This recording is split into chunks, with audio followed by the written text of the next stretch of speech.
Hello, everyone. Today I'm going to do something different. I'm going to start talking about the books that I'm reading. Why? Because many of you are asking me what books am I reading? What book am I reading this week? So I wanted to bring you the book that I'm reading this week. I'm actually rereading it. So this is the book. It's a relatively small yellow book, but it's one of my favorites. It's called The Art of Possibility by Rosamund Stone Zander and Benjamin Zander. And it's about transforming professional and personal life. As I said, it's not a big read. Um, you can see that I like to put these tags on my books, and I do. So, so why this book? Why am I talking about this book? I really recommend it for, yes, for your personal and for your leadership growth. It really made an impact on me. And let me bring the beginning story that Rosamund or Rose is sharing with us, and that will give you more clues of why I love this book. So it starts like this.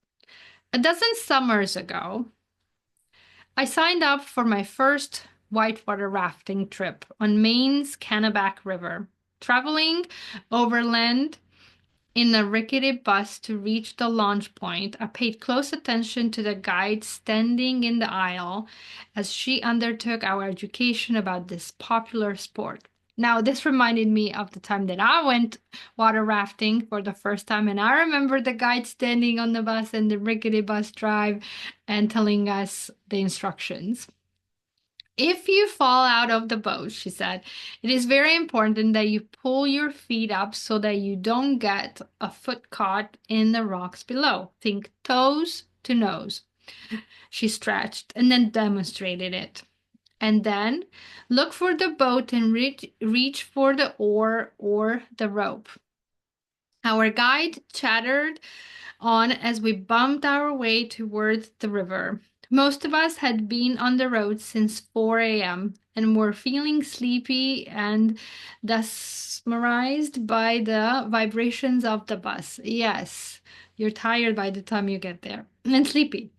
Toes to nose, I heard again, and then look for the boat. By the time we arrived at the river's edge, I had heard the two phrases so many times I felt slightly crazed. We put on our wetsuits, gathered our equipment, and stood in a circle for our final instruction. Guess what that was?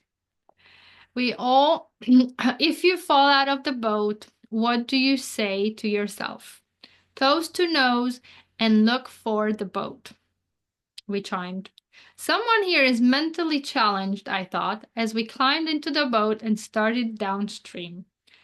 Surging into the only Class 5 rapids of the journey, I vanished into a wall of water that rose up at the stern of the raft, as into a black hole. Rolling about on the water, there was no up and down, neither water nor air nor land. There had never been a boat. There was no anywhere. There was nothing at all. Toes to nose. The words emerged from a void. I pulled together into a ball. Air. Sounds. Look for the boat. Did that come from my head or was someone calling out?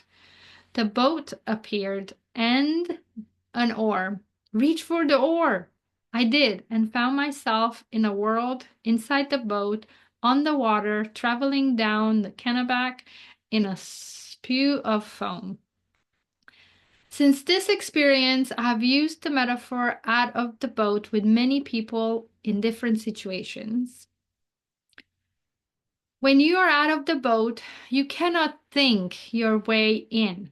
You have no point of reference. You must call on something that has been established in advance, a catchphrase like toes to nose.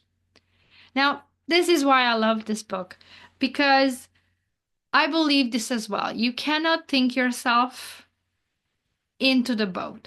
Once you're in a situation that your heart is pounding, that you're full of stress, that it's something new, that you feel like that you're gonna die, Your thoughts are crazy.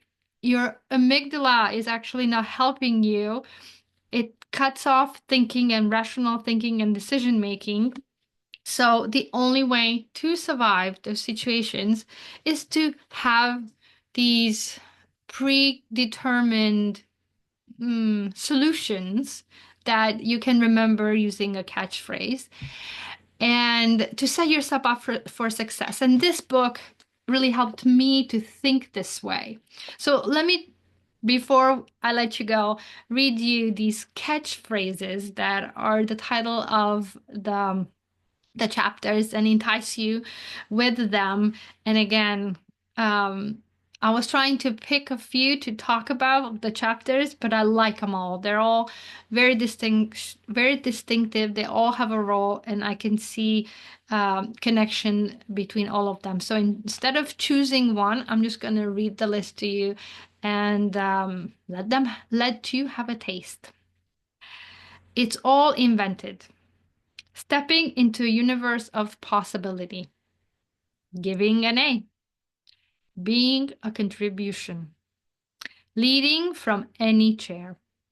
Rule number 6. I love this one. The way things are. Giving way to passion. Lighting a spark.